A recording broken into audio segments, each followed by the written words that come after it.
kabila sa scholarship. So, dito naman, itong code naman na to, titignan dito kung yung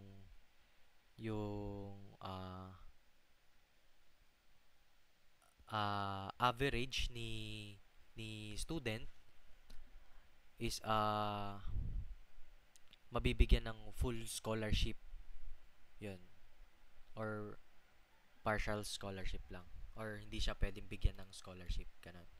So, dito, sa una natin, dineclare natin yung variable name niya as average for the user input ng average. So, gamit tayo dito ng int kasi integer yung itatype ni integer yung itatype ni user dito.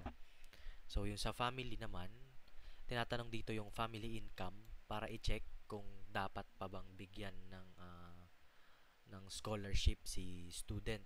So, ayun sa first if net, so far sa first if natin, if yung average daw ni student dito is greater than 90 and yung family niya less than 200k yung family income, magkakaroon sila ng full scholarship.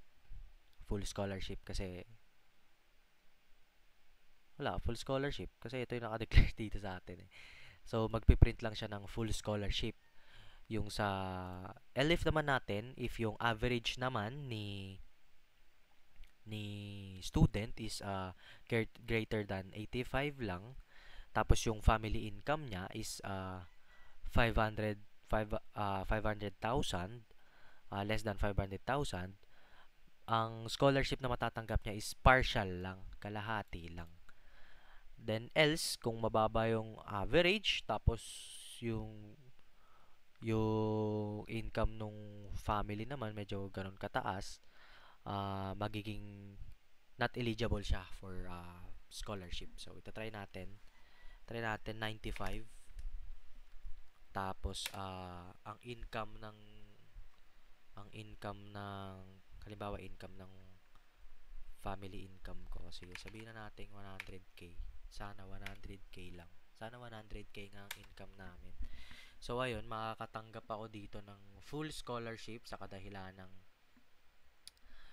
hindi naman ako sumobra dito sa family income na naka-indicate sa atin sa if statement natin.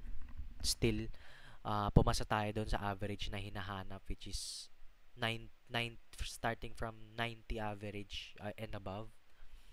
So, try natin sa partial. Sabihin na natin 75.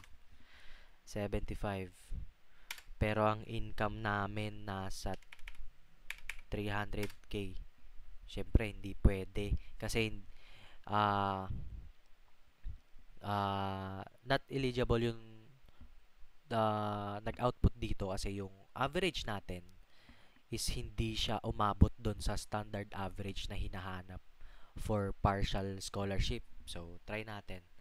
Gawin nating 89. Malapit na mag-90. Tapos, ang income natin, wag natin babaguhin. 300k pa rin. Ayun. So, lumabas na dito yung partial scholarship ng student. Naging partial scholarship siya sa kadahilan ng na-meet niya naman yung average na hinihingi for partial scholarship. So, yun.